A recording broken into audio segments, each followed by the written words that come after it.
Mungkin al-qadari. Taib. Bismillahirrahmanirrahim.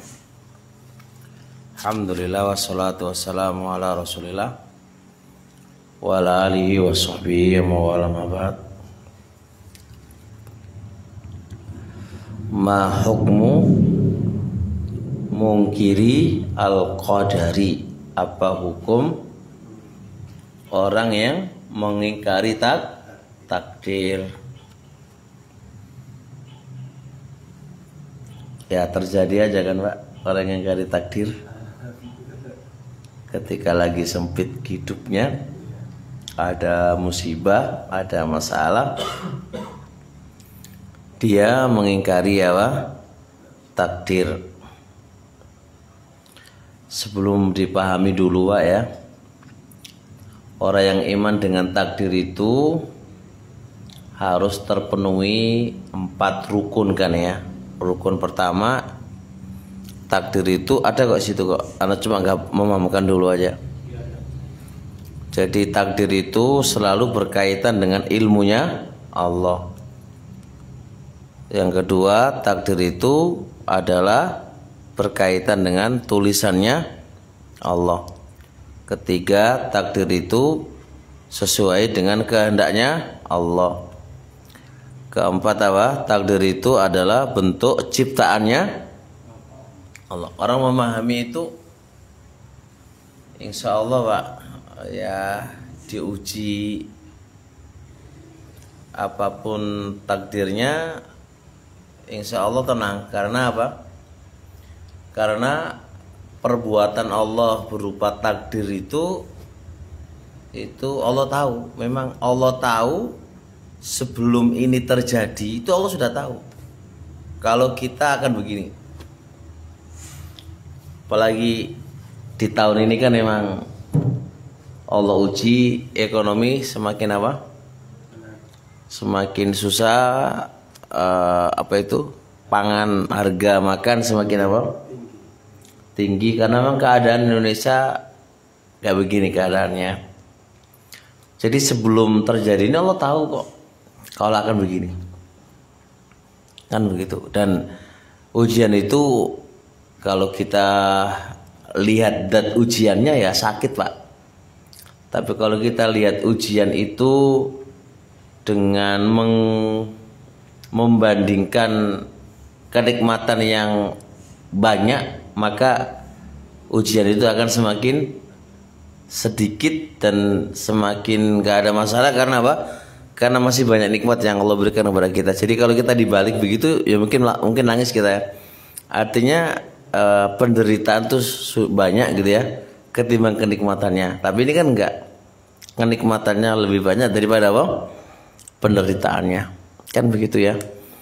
Misal contoh kayak orang nelayan itu kan, angin kan sebuah masalah kan dalam kehidupannya. Padahal angin itu berapa bulan dalam setahun?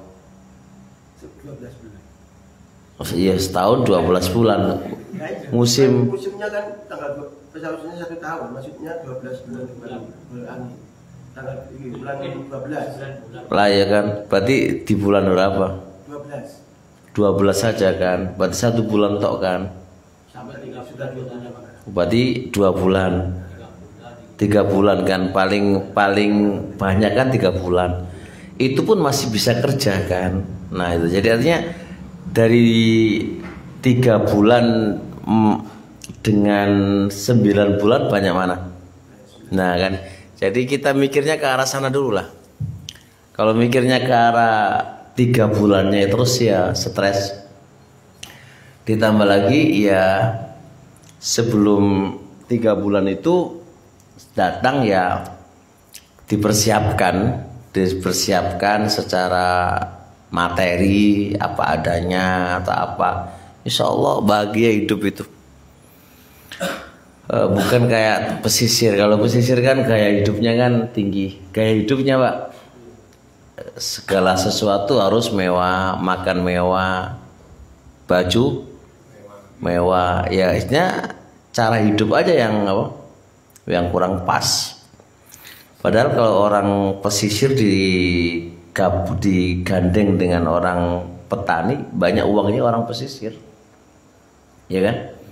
Tapi lebih tenangnya para petani karena gaya hidup yang terlalu tinggi. Nah itu yang menjadi melaratnya dia bukan kehidupan tapi gaya hidup gitu loh.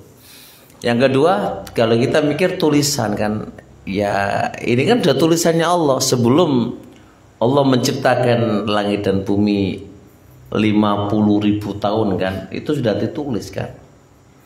Dan kita nggak akan lepas dari tulisannya Allah. Kan gitu Pak ya. Yang ketiga, ini juga kehendaknya Allah Pak. Dan kehendaknya Allah pasti terjadi. Terus kita mau apa? Ini juga ciptaannya Allah. Saya ketika nulis buku Pak, Rihlatul Qalbi ila Ma'rifatil Mahbubi, itu perjalanan hati untuk mengenali sang kekasih. Ujian itu luar biasa datang bertubi-tubi Pak. Ya memang sebelumnya sudah ada banyak ujian kan, tapi lebih teruji lagi. Dengan memahami Allah itu maha pengasih, Allah itu lebih mengetahui tentang kemaslahatan kita daripada diri kita ke kita. Kita lebih mengetahui sisi kasih sayangnya Allah. Ya hidup itu dijalani dengan apa? Dengan nyantai. Jangan hidup dibawa kepada kehidupan yang menyakitkan, maka justru malah akan disakit. Jadi sebenarnya barakallahu fik, semua sih taufik dari Allah. Cuma kita kalau memahami kehidupan itu nggak sesuai dengan aturan syariat, ya semua akan hidup sempit dan susah. Padahal yang membuat susah bukan kehidupannya tapi diri kita. Kalaulah makan hanya ada nasi sama kerupuk kan sudah nyaman sebenarnya hidupannya. Tapi kenapa harus mewah? Karena itu masalahnya. Sehingga nggak ada menjadi diadakan. Kalaulah kita nggak perlu es jajan di luar, ya udah air putih sudah menjadi kebiasaannya, kan selesai urusannya. Kenapa harus beli nasi goreng? Nah ini semuanya. Jadi yang membuat masalah bukannya keadaan tapi diri sendiri. Makanya pembenahan diri sendiri itulah yang lebih dibutuhkan kan itu Pak ya, dalam menghadapi kehidupan yang ada ini. Nah makanya apa sih hukum mengingkari takdir kan? Karena susah kehidupannya, ternyata dia mengingkari takdir. Qablal bayani, sebelum kita menjelaskan an hukmi munkiril qadari, tentang hukum mengingkari takdir, nubayinu, kita ingin menjelaskan anna arkana al imani bil qadari, bahwasanya rukun iman dengan takdir arbaatun, ada 4. Yang jenengan harus hafal ini Pak. Rukun takdir itu ada 4. Rukun iman dengan takdir itu ada 4. Fala yatimul imanu bihi, maka iman itu enggak akan sempurna illa antatimma tilkal arkanu, kecuali sempurna rukun-rukun itu. Lah teman-teman ini seringnya taunya hanya iman dengan takdir, tapi nggak ngerti apa rukun iman dengan takdir. Ibaratkan rumah Pak, kalau nggak ada cagae papat ya omah iku ambruk. Mobil kalau nggak ono plimpingi papat ya ambruk. Nah iman dengan takdir itu kalau tidak ada 4 rukun ini ya imanmu itu kan ambruk kan gitu. Makanya nggak bermutu, soalnya cagae papat iki ora ono. Yang pertama, al-imanu bi ilmi hisabik. Mengimani dengan ilmunya Allah yang terdahulu. Maksudnya apa, Pak? Sebelum kejadian itu Allah sudah tahu kalau akan terjadi yang demikian ini. Bukannya Allah nggak tahu, Pak. Kita diuji oleh Allah punya istri yang apa jenenge? Cerewet, misal contoh ya. Sebelum istri kita cerewet itu Allah sudah tahu kalau Allah takdirkan kita punya istri yang cerewet. Allah udah tahu, Pak. Bukannya Allah nggak tahu. Dan ingat ya, ilmunya Allah itu lebih ngerti terhadap diri kita. Allah lebih ngerti terbaiknya untuk diri kita daripada diri kita ke kita. Yang tahu kebaikan diri kita kan diri kita, Pak ya. Ya kan, harusnya gitu kan.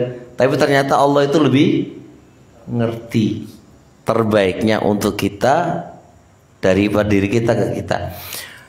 Jadi bulan-bulan ini, Pak, bulan-bulan angel delek duit. Ya, sembako semakin naik. Itu terbaik untuk kita. Terbaik untuk kita, Pak. Karena Allah tahu kalau memang keadaan itu terbaiknya untuk kita. Kenapa kok bisa begitu? Mungkin kita evaluasi ke Allah kan. Muhasabah ke Allah, banyak doa ke Allah. Coba kalau nggak ada itu, mungkin jarang berdoa, jarang ke Allah, jarang nangis, jarang apa kan gitu. Dan itu pasti ada kebaikannya. Nah, jadi jangan lihat melaratnya, tapi lihat apa? Hikmah dibalik itu apa? Ya, jelas ya? Ini satu. Yang kedua, al-imanu bi kitabillah. Rukun yang kedua adalah mengimani dengan tulisannya Allah. Jadi kejadian ini itu sudah ditulis oleh Allah dan kita nggak bakal lepas dari tulisannya. Hari ini, Pak, atau bulan-bulan ini, hari paceklik bagi sebagian orang lah gitu. Lebih-lebih pesisir kan, Pak ya, hari paceklik. Itu udah tulisannya Allah, Pak. Dan kita nggak bakal lepas dari tulisan. Nangis gimana pun nggak bakal lepas dari tulisannya Allah. Berarti kan pasti terjadi kan, Pak. Terus apa yang mau kita lakukan? Mau menangis, mau sedih, mau apa? Apa fungsinya? Nggak ada fungsi kan. Kenapa? Kembali ke Allah aja. Karena Allah mengatakan la'allahum yatadarraun. Allah uji itu supaya mereka itu merendahkan di depan Allah. Tujuannya Allah tuh begitu. Coba kalau setiap bulan para pesisir itu jaya terus, mau jadi apa? Maka hikmahnya akan sombong terus lah. Wong duitnya akeh, Pak. Sombong, angku, mangan yo enak terus. Mana lupanya ke Allah, nggak tahu orang miskin kayak gimana. Maka Allah kasih itu supaya kita lebih mendekat ke Allah SWT. Jadi dipahami gitu aja, mendekat ke Allah. Biar tahu diri kita butuh kepada Allah. Biar kita tahu ini karena mungkin dosa-dosa kita dan seterusnya, itu aja sudah. Jadi ini justru kalau kita bahkan justru bulan ini bulan pengabdian ke Allah, bulan murojaah, muhasabah kepada Allah, bulan kita banyak-banyak taubat kan gitu. Jadi jangan dibikin sedih, udah bikin bulan taubat yuk, ayo taubat dengan Allah yuk, ngono ae. Bulan taubat, bulan taubat. Aman, Pak? Teori ini aman ya, ngelakuin aneh angel. Yes. Ibu-ibu aman, Bu? Tinggal ibunya aja. Sebenarnya roda kehidupannya laki-laki itu ke ibu. Kalau dalam keadaan susah ibunya tegar, insya Allah laki-lakinya bisa tegar. Lu harusnya kan nggak gitu, Pak ya, laki-lakinya kan, Pak. Itulah keadaan laki-laki itu nggak bisa dengan wanita dengan istrinya diseneni sosok gaya pendekar, mulai diseneni karo bojone ambles Pak, mengkeret yes.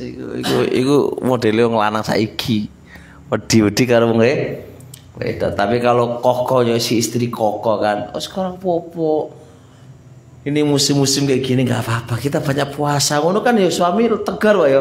Waduh poso cocok enak. Tapi kalau suami bermulai di Senin, di Senin, apa gak sempuk cepet mati gitu. Cepet mati ngono gitu, cepet mati. Mulai di Senin ya Allah caca wis. Iki suami wis banting tulang gak oleh duit mulai di Senin karo bojo. Jelas ya insyaallah. Jadi ibu-ibu tolong dukung ya suami kamu itu, memang butuh dukungan dari sang istri. Kekuatan suami kamu itu letaknya di kekuatan sang ibu, sang istri. Iya benar itu. Makanya suami ya anak-anak kawin maneh. Kawin maneh. Si jiwai sakno kekuatan Anda itu di istri kamu. Dalam keadaan susah kayak gini siapa yang tabah? Ya istrilah. Istrinya tabah, insya Allah suami ikut tabah. Tapi kalau suami ini istri ini wis kudu mencereng ayo, ya susah. Nah, ngantuk ngono jan. Iku sedih banget iki merasakan beban itu karo bojo kaya iki. Nah, yang ketiga al-imanu bi umumil masyiah, beriman dengan umumnya kehendaknya Allah. Ini kehendaknya Allah kok. Kita kayak gini ini itu adalah bagian dari kehendaknya Allah. Dan kehendaknya Allah pasti apa? Siapa yang bisa menghalangi kehendaknya Allah?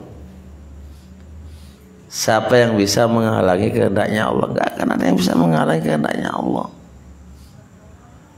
Berarti ini pasti terjadi. Ini sudah kehendaknya Allah Pak, mau diapain? Sudah jalan aja. Udah kehendaknya Allah kok.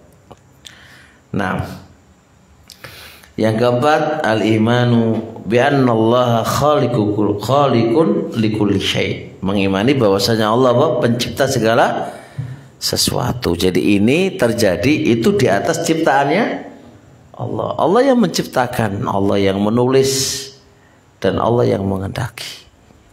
Allah yang menciptakannya, Allah yang menghendakinya, dan Allah yang menulisnya.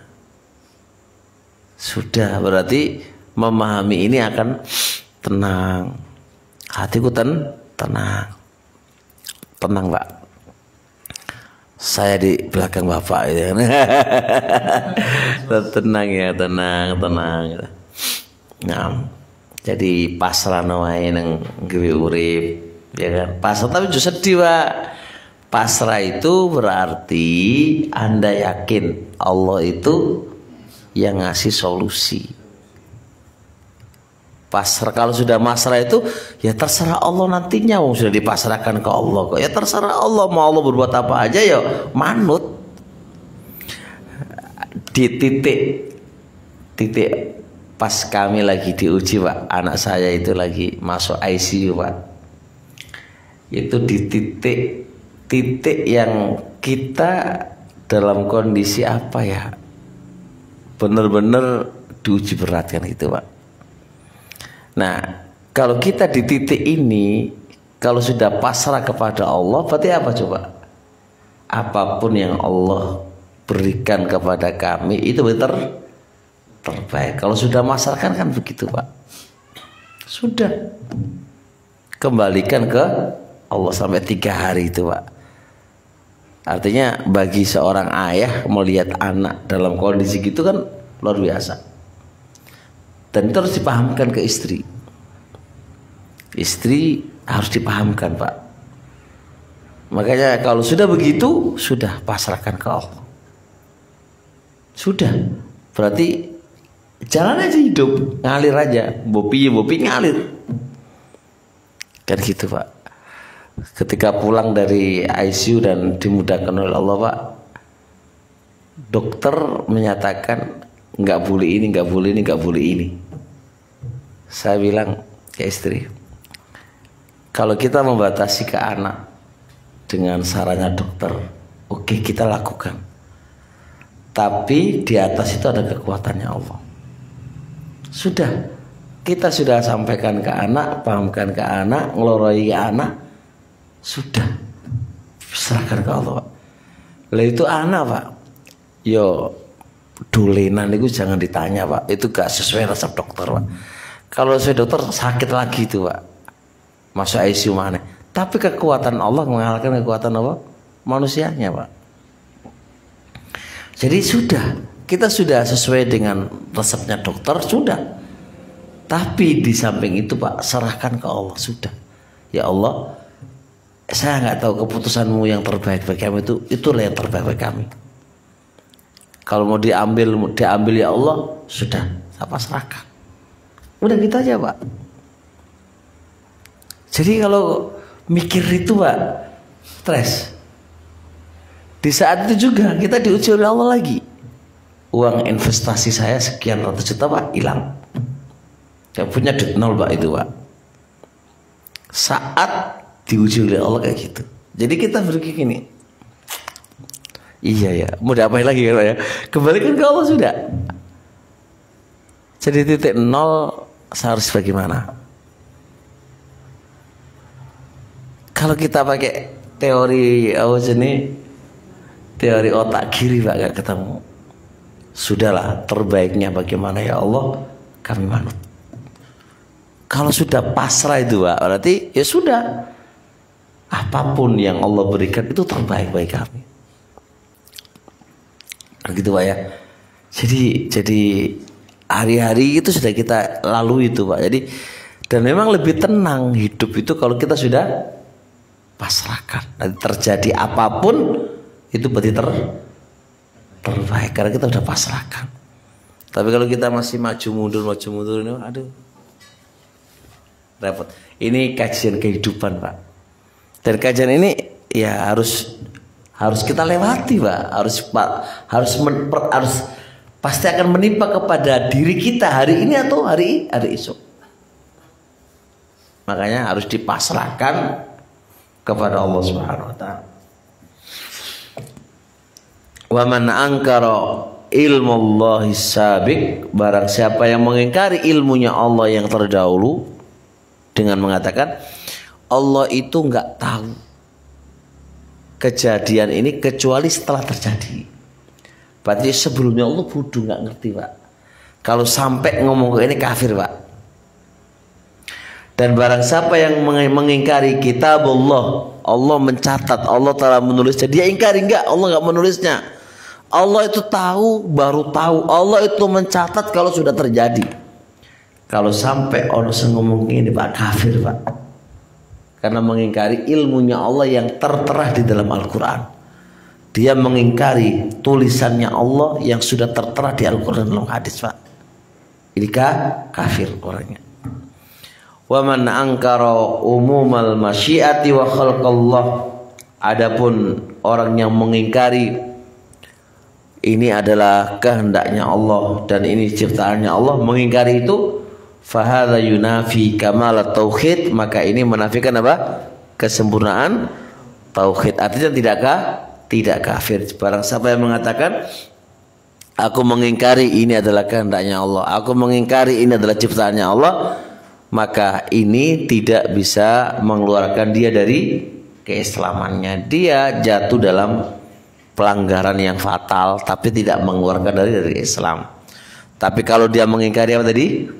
2 poin tadi, maka dia dihukumi apa? Kafir. Bisa dipahami insyaallah? Baik. Paham Pak? Kehidupan Pak.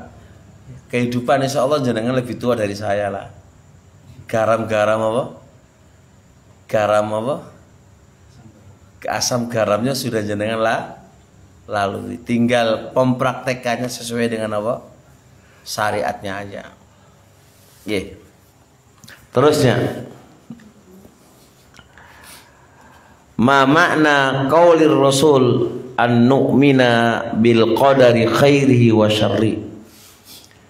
Apa makna ucapan Rasul kita beriman dengan takdir baik dan jelek?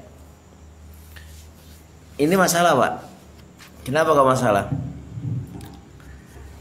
Orang kalau memahami takdir Allah itu ada yang baik, ada yang jelek, itu seakan-akan perbuatannya Allah yang jelek, ya kan? Ya enggak? Padahal kan tidak. Seluruh perbuatannya Allah itu adalah bagus, Pak. Enggak ada perbuatan Allah jelek, itu enggak ada. Enggak ada perbuatan Allah itu mendolimi kita, itu enggak ada, Pak. Semua perbuatan itu bagus. Kenapa? La yus'al amma yaf'al wa hum yus'alun. Saking bagusnya perbuatan Allah itu enggak perlu ditanya, Pak. Enggak perlu ditanya. Yang ditanya itu perbuatan kita. Kenapa perbuatan kita itu kalau ditanya? Karena ada ambisi, ada tujuan yang kadang-kadang enggak baik, kan? Tapi kalau perbuatan Allah enggak ditanya, Pak. Kenapa? Karena bagus. Jadi kalau Allah takdirkan kita hari ini dan bulan-bulan ini adalah bulan paceklik bagi kita, itu nggak ada perbuatan Allah jelek, Pak. Itu bagus untuk kita, itu bagus. Paham ya? Tapi kalau ada takdir jelek, takdir apa? Baik. Takdir jelek dan baik itu menurut yang ditimpai. Paham nggih? Menurut kitanya, manusianya. Yang bisa membagi ada takdir baik, ada takdir jelek. Yang sesuai nafsu kita berarti apa? Baik. Yang nggak sesuai dengan nafsu kita apa? Itu kitanya. Bulan-bulan ini lagi paceklik, baik atau jelek? Jelek kan? Itu kitanya, Pak. Tapi bagi Allah Subhanahu wa taala itu adalah bagus. Karena Allah punya skenario, punya apa? Punya tujuan, dan itu baik untuk kita. Tujuannya baik untuk kita. Maka pahami aja, Pak, kembalikan ke tujuannya Allah. Karena Allah itu penyayang, Allah itu pengasih, Allah itu lebih ngerti tentang kita daripada diri kita yang kita jalani, insyaallah. Ya. Kalau semua takdir itu yang ditakdirkan Allah itu baik untuk hamba. Terus kita itu kadang dituntut untuk berusaha. Apakah kalau kita pasrah seperti wah ini sudah kehendak Allah, apakah itu tidak mengurangi ikhtiar kita? Enggak, tetap ada ikhtiar, kan kita nggak tahu titik jalannya, kan nggak tahu, Pak. Tetap kita ikhtiar, tapi ikhtiar kita kan terbatas, Pak. Sampai segitu berarti itu sudah takdir Allah yang terbaik. Misal contoh, seluruh perbuatan Allah berupa kefakiran itu kan baik untuk kita, Pak, ya. Tapi kan finish kita ini kan nggak tahu, Pak. Takdir Allah kita itu fakir atau kaya kan nggak tahu, ya kan, Pak. Berarti kita berusaha tetap kerja, kan. Setelah kerja kok saya fakir aja, berarti sudah itu cetakannya yang terbaik untuk Allah untuk kita. Itu maksudnya. Jadi tetap diiringi dengan apa? Usaha. Karena kita sebagai manusia nggak pengen fakir. Kita sebagai manusia nggak pengen bodoh. Kita sebagai manusia nggak pengen cacat. Kita pengen menjadi orang normal, kan. Tapi kehendak kita, kan, Pak. Sehingga kita berusaha, kan. Di ujung, di akhir usaha itu pasti ada titik yang kita nggak mampu. Dan itulah udah kemaksimalan kita, itu takdirnya. Sekarang 01, 02, 03. Siapa jadi presiden? Oke, 03 dan 01 berusaha untuk menjadi apa? Presiden. Allah menghendaki apa? 02 menjadi presiden. Cara piye gak usah dibahas. Tapi kan Allah 01, 03 berusaha menjadi presiden, berusaha, kan. Sampai kemana-mana, kan, Pak. Doa siang malam berusaha. Tapi kan saya kalah karo sudah takdir kamu nggak jadi, sudah berarti itu kehendaknya Allah. Kan belum tahu finishnya kan Pak. Manusia kan berusaha tuh. Ketika finish manusia atau kemampuan manusia itu terbatas di situ, sudah berarti itu sudah takdir terakhir kita. Udah. Maka kembali ke Allah, sudah terbaik untuk kita. Terbaik untuk yang mau jadi presiden dan terbaik untuk kita sebagai warganya gitu, warganya. Jangan terlalu ikut dengan apa jenenge netizen, kalau begini wala begitu, itu hanya rekayasa. Kita punya Allah Pak. Orang Islam itu orang koyo ngono. Taib. Fal mukallafu, maka orang yang dibebani, qad yakunu qaddira alaihi qadrun, terkadang ditakdirkan kepada dia suatu takdir. Huwa bil idhafati ilai, takdir itu disandarkan ke dia. Khairan au syarron, itu bisa baik dan bisa jelek. Itu ketika disandarkan ke siapa? Ke hambanya.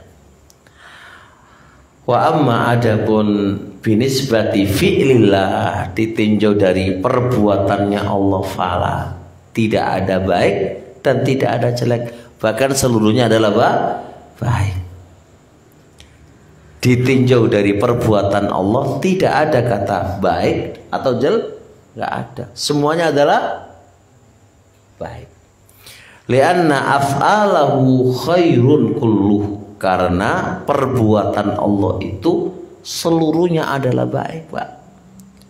Kenapa? Liannahu muwafiqun li hikmatihil azimah, karena perbuatan Allah itu mencocoki hikmah yang agung. Apa itu hikmah Pak?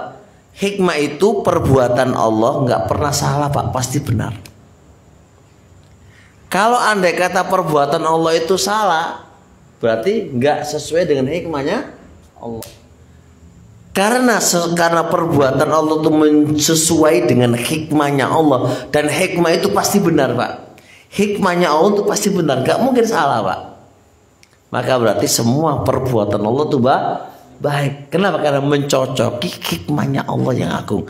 Dan apa itu hikmahnya Allah agung? Tidak mungkin salah, pasti benar.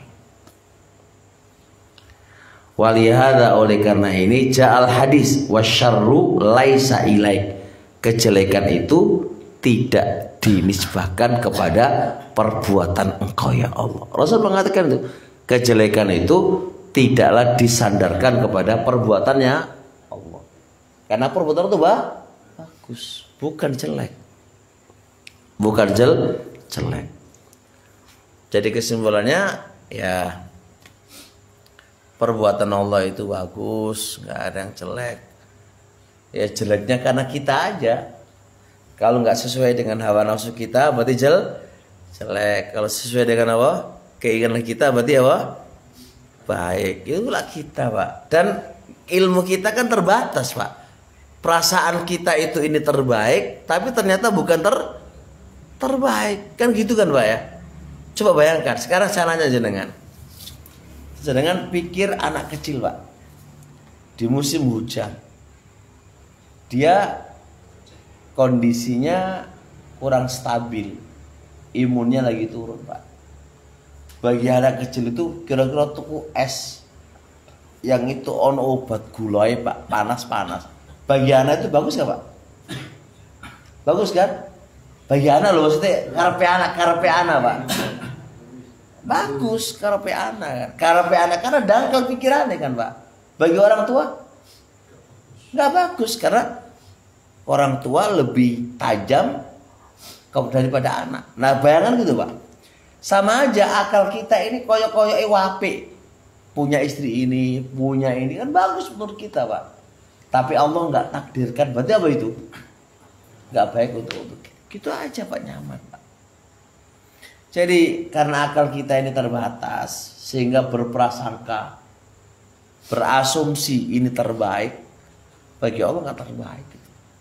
Maka Allah mengatakan wallahu ya'lamu wa antum la ta'lamun. Allah lebih ngerti, kita nggak ngerti.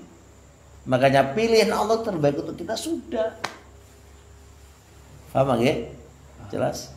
Ini ngaji kehidupan, Pak. Cukup insya Allah. Ngaji kehidupan itu luwih larang. Luwih larang maksudnya ya, harga nih karena kebahagiaan itu. Timan ngaji nahwu, ngaji sorok, ngaji usul fikih. Karena kita ini butuh kehidupan lebih apa? Ceria, bahagia.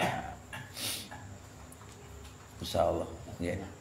Ini kenaan dengan penentuan awal Ramadan. Ya. Biasanya kita kan ikut sholat isya jamaah di masjid.